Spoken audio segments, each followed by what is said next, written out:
ದರ್ಶಕರ ಈಗ ಸ್ಟಾರ್ಟ್ ಮಾಡಿದ್ದೀನಿ ನೋಡಿ ಜೀವಾಮೃತನ ಕಂಪ್ಲೀಟಾಗಿ. ಸೊ ಇದಕ್ಕೆ ಬಿದ್ದು ಸೊ ಮತ್ತು ಇಲ್ಲಿಗೆ ಬಿದ್ದು ನೋಡಿ ಪ್ರೇಕ್ಷಕರೇ ಎಷ್ಟು ಫಾಸ್ಟಾಗಿ ಜೀವಾಮೃತ ಕೊಟ್ಟಾಗ್ತಿದೆ. ಈಗ ಆಲ್ರೆಡಿ ನಾನು 200 ಲೀಟ್ರು ಒಂದು ಭಾಗಕ್ಕೆ 40 ಜೆಟ್ಟಲ್ಲಿ ಕೊಟ್ಟೆ. ಸೊ 1 ಎಕರೆಗೆ 600 ಲೀಟ್ರು ಅಂದರೆ ಎರಡು ಸೊ 2 ಬ್ಲ್ಯಾಕ್ಗೆ ಕೊಟ್ಟಾಗಿದೆ. ಈಗ ಈ ಬ್ಲ್ಯಾಕ್ ಆಫ್ ಮಾಡಿ ಎಲ್ಲ ಆನ್ ಮಾಡಿದ್ದೀನಿ ಆಲ್ರೆಡಿ. ಅಂಶ ಏನಿದೆ ಅದನ್ನು ಈ ಥರ ಜಗ್ನಲ್ಲಿ ಸುಮ್ಮನೆ ಎರ್ಚ್ಕೊಬನ್ನಿ ಅಷ್ಟೇ. ಜೀವಾಮೃತ ಕೊಟ್ಟಾದ್ಮೇಲೆ ಫಿಲ್ಟ್ರೆಲ್ಲ ಮಾಡಾಗಿ ಕೊಟ್ಟಾದ್ಮೇಲೆ ಅಲ್ಲಿಗೆ ಕಂಪ್ಲೀಟ್ ಆಗುತ್ತೆ. ಸೊ ಭೂಮಿಯನ್ನು ಕೊಡೋಣ, ಮುಂದಿನ ಮಕ್ಕಳಿಗೆ ಫ್ಯೂಚರ್ ಚೆನ್ನಾಗಿರಲಿ, ಅವರ ಆರೋಗ್ಯನೂ ಕೂಡ ಚೆನ್ನಾಗಿರಲಿ. ಸೊ ನೋಡ್ತಾ ಇದ್ರಿಲ್ಲ ಎಷ್ಟು ನೋಡಿಲಿ ಮೈಗೆಲ್ಲ ಹುಯ್ಕೊಂಡು ಎರ್ಸುತ್ತಾ ಇದ್ದೀವಿ. ಸೊ ಮಾಡಬೇಕು. ಸೊ ಮಾಡಿದ್ರೇ ಮುಂದಕ್ಕೆ ನಮ್ಮ ಫಲವತ್ತತೆ ಆಗೋದು. ನಮಸ್ಕಾರ ಪ್ರೇಕ್ಷಕರೇ, ನಿಮ್ಮ ಹಳ್ಳಿ ಮದುವೆ ಯೂಟ್ಯೂಬ್ ಚಾನಲ್ ನೋಡ್ತಾರೆ ಎಲ್ಲ ನಮ್ಮ ಕರ್ನಾಟಕ ಪ್ರೇಕ್ಷಕರಿಗೆ. ಸೊ ನಾವು 1 ಎಕರೆಗೆ ಕಡಿಮೆ ಅವಧಿಯಲ್ಲಿ ಅತಿ ಹೆಚ್ಚು ಅಂದರೆ 1200 ಲೀಟ್ರ್ ಜೀವಾಮೃತನ ಹೆಂಗೆ ಕೊಡೋದು ಅನ್ನೋದನ್ನ ಹೇಳ್ಕೊಡ್ತೀನಿ. ಸೊ 600 ಲೀಟ್ರು ಒಂದು ದಿನಕ್ಕೆ ಒಂದು ಟೈಮ್ಗೆ 600 ಲೀಟ್ರು ಅಂದರೆ 15 ದಿನಕ್ಕೆ 600 ತಿಂಗಳಿಗೆ 1200 ಲೀಟ್ರ್ ಜೀವಾಮೃತ ಕೊಡೋದ್ರಿಂದ ನನ್ನ ಅಡಿಕೆ ತೋಟದಲ್ಲಿ ಇಳುವರಿ ತುಂಬ ಚೆನ್ನಾಗಿ ಬಂದಿದೆ. ಸೊ ಅಚ್ಚುಕಟ್ಟಾಗಿ ಯಾವುದೇ ರಾಸಾಯನಿಕಗಳು, ಕೊಟ್ಟಿಗೆ ಗೊಬ್ಬರಗಳು, ಉಳುಮೆ ಎಲ್ಲ ಸ್ಟಾಪ್ ಆಗಿ ಏಕದಳದಲ್ಲಿ ದಿದಳ 1200 ಲೀಟ್ರ್ ಜೀವಾಮೃತ ಹೇಗೆ ಕೊಡೋದನ್ನು ಕಂಪ್ಲೀಟ್ ಮಾಹಿತಿನ ನಿಮ್ಗೆ ಕೊಡ್ತೀನಿ. ಬನ್ನಿ ಮತ್ತೆ ಕ್ಲೀನಾಗಿ ಒಂದು ಚೂರು ಸ್ಲಿಪ್ ಮಾಡಿದ್ರೆ ವಿಡಿಯೋನ ನೋಡ್ಕೊಬನ್ನಿ. ಈ ಮಾಹಿತಿ ನಿಮಗೆ ತುಂಬ ಉಪಯುಕ್ತ ಆಗುತ್ತೆ. ಮತ್ತು ಯಾರ್ಯಾರು ಜೀವಾಮೃತ ಕೊಡಬೇಕು, ಜೀವಾಮೃತ ಮಾಡಬೇಕು ಅನ್ನೋದು ಅತಿ ಸುಲಭ ವಿಧಾನದಲ್ಲಿ ಮಾಡಿಕೊಂಡು ಈ ಜೀವಾಮೃತ ಕೊಡೋದನ್ನ ನಾನು ಖಂಡಿತ ನಿಮಗೆ ಅರ್ಥ ಆಗೋ ರೀತಿಯಲ್ಲಿ ಎಕ್ಸ್ಪ್ಲೇನ್ ಮಾಡ್ತಾ ಹೋಗ್ತೀನಿ. ಬನ್ನಿ ಮತ್ತೆ ದರ್ಶಕರೇ, ಈಗ ಸ್ಟಾರ್ಟ್ ಮಾಡಿದ್ದೀನಿ ನೋಡಿ ಜೀವಾಮೃತನ ಕಂಪ್ಲೀಟಾಗಿ. ಸೊ ಇದಕ್ಕೆ ಬಿದ್ದು ಸೊ ಮತ್ತು ಇಲ್ಲಿಗೆ ಬಿದ್ದು ಕಂಪ್ಲೀಟಾಗಿ ಈ ಕಡೆ ಇಲ್ಲಿ ನೋಡ್ ಮಾಡ್ಕೊಳ್ತೀವಿ. ಕಾಣ್ತಿದೆಯಾ? ಸೊ ಇವಾಗ ಈ ಟ್ಯಾಂಕಿಂದ ಸುಮಾರು ನಾವು ಒಂದೊಂದು ಬ್ಯಾಚ್ಗೆ 160 ಲೀಟ್ರು 40 ಫ್ಲಿಂಕರಲ್ಲಿ ಕೊಡ್ತಾ ಹೋಗ್ತೀನಿ. ಸೊ ಒಟ್ಟು 600 ಲೀಟ್ರು 1 ಎಕರೆಗೆ ಜೀವಾಮೃತನ ಕೊಡುವ ಪ್ರಕ್ರಿಯೆ ಇದು. ನೋಡ್ತಾ ಇರ್ಬೋದು.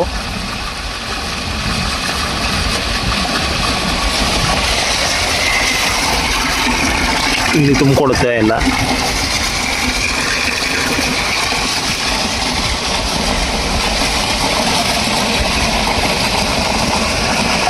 ಸೊ ಇಲ್ಲಿ ವೆಂಚರಿನ ನಾವು ಆನ್ ಮಾಡಿದ್ರೆ ಕಂಪ್ಲೀಟು ಈಗ ಎಲ್ಲಿ ಹೋಗ್ತಿದೆ ನೀರು ಆ ಭಾಗಕ್ಕೆ ಹೋಗಿ ಜೀವಾಮೃತ ಬೀಳುತ್ತೆ.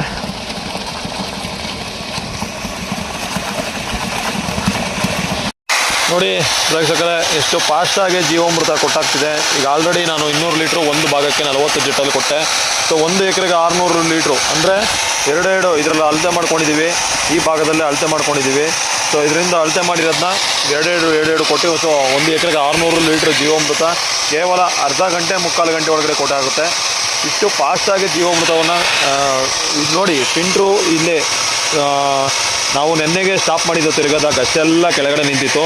ಸೊ ಇವತ್ತು ಅತಿ ವೇಗವಾಗಿ 600 ಲೀಟ್ರ್ ಜೀವಾಮೃತನ ಕೊಟ್ಟಾಗುವಂಥ ಪ್ರಕ್ರಿಯೆ ಇದು.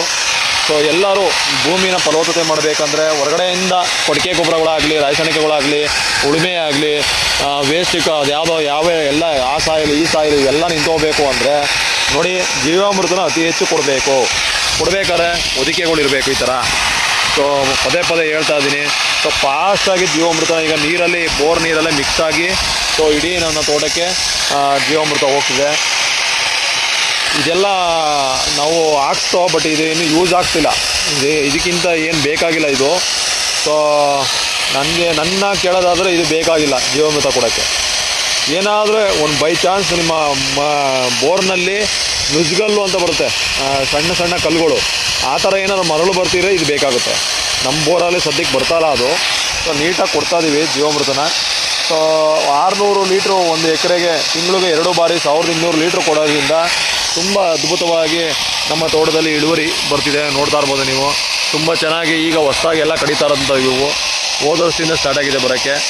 ಸೊ ನಿಮಗೆ ಇದು ಕಂಪ್ಲೀಟು ಎರೆಹುಳ ಸಂಖ್ಯೆ ಜಾಸ್ತಿ ಆದರೆ ಒಂದು ಕಾಲಕ್ಕೆ ನೀವು ಹೊರಗಡೆಯಿಂದ ಏನು ಗೊಬ್ಬರ ಆಗಲಿ, ರಾಸಾಯನಿಕ ಆಗಲಿ, ಉಳುಮೆ ಆಗಲಿ, ಇನ್ನೊಂದು ಆ ಸಾಯಿಲು ಈ ಸಾಯಿಲು ಏನೂ ಬೇಕಾಗಿಲ್ಲ. ಸೊ ಕೇವಲ ಜೀವಾಮೃತ ಒಂದು ನಾಟಿ ಹೆಸರು ಇಟ್ಕೊಂಡ್ರೆ ನೀವು ನೆಮ್ಮದಿಯಾದಂಥ ಜೀವನ ಸಾಗಿಸ್ಬೋದು. ಸೊ ಈ ದಿಟ್ಟಿನಲ್ಲಿ ನಾನು ವರ್ಕ್ ಮಾಡಿ ಸುಮಾರು 5 ವರ್ಷದಿಂದ ತುಂಬ ಅದ್ಭುತವಾಗಿ ಕೆಲಸ ನಡೀತಿದೆ. ತುಂಬ ಅಚ್ಚುಕಟ್ಟಾಗಿ ಮರಗಳು ಬರ್ತಿದೆ.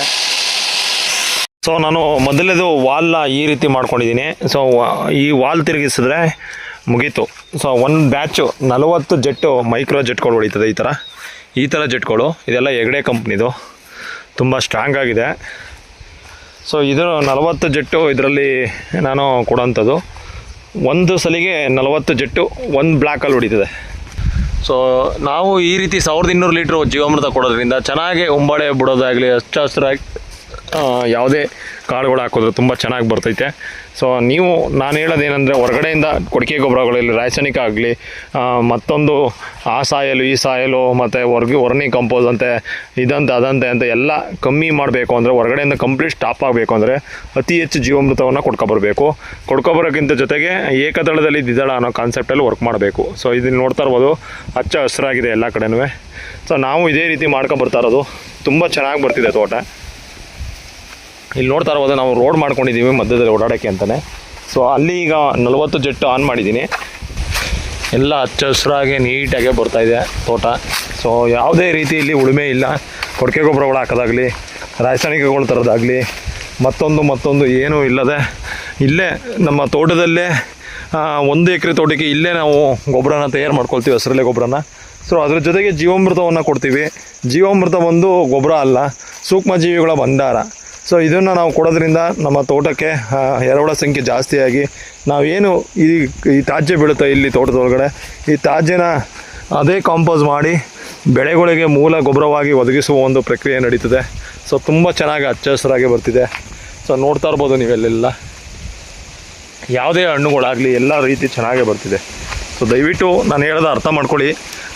ತುಂಬ ಚೆನ್ನಾಗೇ ಬರೋದು ಒಂದು ಜೀವಾಮೃತ, ಒಂದು ಶಕ್ತಿ, ಅದ್ಭುತವಾದ ಶಕ್ತಿ. ಸೊ ಇದನ್ನು ಬಿಟ್ಟು ನೀವು ಬೇರೆ ಎಲ್ಲ ಮಾಡುವುದು ನನ್ನ ಪ್ರಕಾರ ತಪ್ಪು. ಸೊ ದಯವಿಟ್ಟು ಅರ್ಥ ಮಾಡ್ಕೊಳ್ಳಿ ಹೇಳೋದನ್ನ. ಸೊ 2 ಬ್ಲ್ಯಾಕ್ಗೆ ಕೊಟ್ಟಾಗಿದೆ. ಈಗ ಈ ಬ್ಲ್ಯಾಕ್ ಆಫ್ ಮಾಡಿ ಎಲ್ಲ ಆನ್ ಮಾಡಿದ್ದೀನಿ ಆಲ್ರೆಡಿ. ನಿಂತೋಯ್ತು. ಸೊ ಈಗ ಅಲ್ಲಿಂದ ಕೊಡ್ಕೊಂಬಂದಿದ್ದೀನಿ. ಕಂಪ್ಲೀಟು 1 ಎಕರೆಗೆ ಜೀವಾಮೃತ ಕೊಡುವ ಪ್ರಕ್ರಿಯೆ ನಿಮಗೆ ತೋರಿಸ್ತಾ ಇರೋದು. ಇದು ಕೊಡಬೇಕಾದ್ರೆ ನೋಡಿದ್ದೀವಿ ಯಾವ ರೀತಿ ಇದೆ, ಕಂಪ್ಲೀಟ್ ಮುಚ್ಚಿಗೆ ಇದೆ. ಇದು ಮಾತ್ರ ರೋಡ್ ಮಾತ್ರ, ಅದು ಕೂಡ ಒಣ ಹೊದಿಕೆನ ಮುಚ್ಚಿದ್ದೀವಿ. ಎಲ್ಲ ಆ ಕಡೆ ಈ ಕಡೆ ಎಲ್ಲ ಹಸಿರಿದೆ, ನೋಡ್ತಾರೆ ಬಂದು ನೀವು. ಸೊ ಇಲ್ಲಿ ಸ್ಟಾರ್ಟ್ ಆಗಿದೆ ಈಗ. ಈ ಭಾಗಕ್ಕೆ ಈಗ ಜೀವಾಮೃತ ಬಿಡಬೇಕು. ಸೊ ಅಲ್ಲಿಂದ ಕೊಡ್ಕೊಬಂದಿದ್ದೀವಿ. ಇದು 3ನೇ ಬ್ಲ್ಯಾಕ್ ಇವಾಗ ಸ್ಟಾರ್ಟ್ ಆಗಿರೋದು. ಒಂದು ಬ್ಲ್ಯಾಕ್ಗೆ 200 ಲೀಟ್ರು, ಒಟ್ಟು 150 ಲೀಟ್ರು ಡಿವೈಡ್ ಮಾಡಿದ್ದೀವಿ. ಸೊ 600 ಲೀಟ್ರು 1 ಎಕರೆಗೆ ಒಂದು ಟೈಮ್ಗೆ. ಸೊ ಟೋಟಲಿ ಒಂದು ತಿಂಗಳಿಗೆ 1200 ಲೀಟ್ರು ಜೀವಾಮೃತ ಕೊಡುವ ಪ್ರಕ್ರಿಯೆ. ಲಾಸ್ಟಲ್ಲಿ ಜೀವಾಮೃತ ಕೊಟ್ಟಾದ ಮೇಲೆ ಏನು ಉಳಿತದೆ, ಗಷ್ಟ ಎಲ್ಲ ಉಳಿತದೆ ನೋಡಿ, ಗಟ್ಟಿ ಅಂಶ ಉಳಿತದಲ್ಲ, ಫ್ಲಿಂಕರಲ್ಲಿ ಕೊಟ್ಟಾದಮೇಲೆ ಈ ಫಿಲ್ಟ್ರ್ ಮಾಡಬೇಕಾದ್ರೆ ಕೆಲವು ಉಪಯುಕ್ತ ಬ್ಯಾಕ್ಟೀರಿಯಾಗಳು ಕೂಡ, ಅಂದರೆ ಏನು ಹೇಳ್ತೀವಿ, ಈಗ ಒಂದು ಜಾಲರಿ ಇರುತ್ತೆ, ಟೀ ಸೋಸೋದೋ ಯಾವುದೋ, ಅದರಲ್ಲಿ ತೆಳ್ಳಗಿರೋದೆಲ್ಲ ಒಳಗಡೆ ಹೊಂಟೋಗುತ್ತೆ ಕಂಪ್ಲೀಟಾಗಿ, ದಪ್ಪದೆಲ್ಲ ಅಲ್ಲೇ ಉಳ್ಕೊಬಿಡುತ್ತೆ. ಸೊ ಉಳ್ಕೊಂಡಾಗ ಕೆಲವು ಬ್ಯಾಕ್ಟೀರಿಯಾಗಳು, ಉಪಯುಕ್ತ ಬ್ಯಾಕ್ಟೀರಿಯಾಗಳು ಉಳ್ಕೊಬಿಡುತ್ತೆ. ಸೊ ಆ ಬ್ಯಾಕ್ಟೀರಿಯಾಗಳನ್ನ ಸಂಪೂರ್ಣವಾಗಿ ಭೂಮಿಗೆ ಸೇರಿಸ್ಬೇಕು ಅಂದರೆ ಉಳಿದಿರುವಂಥ ಗಟ್ಟಿ ಅಂಶ ಏನಿದೆ ಅದನ್ನು ಈ ಥರ ಜಗ್ನಲ್ಲಿ ಸುಮ್ಮನೆ ಎರ್ಚ್ಕೊಬನ್ನಿ ಅಷ್ಟೇ.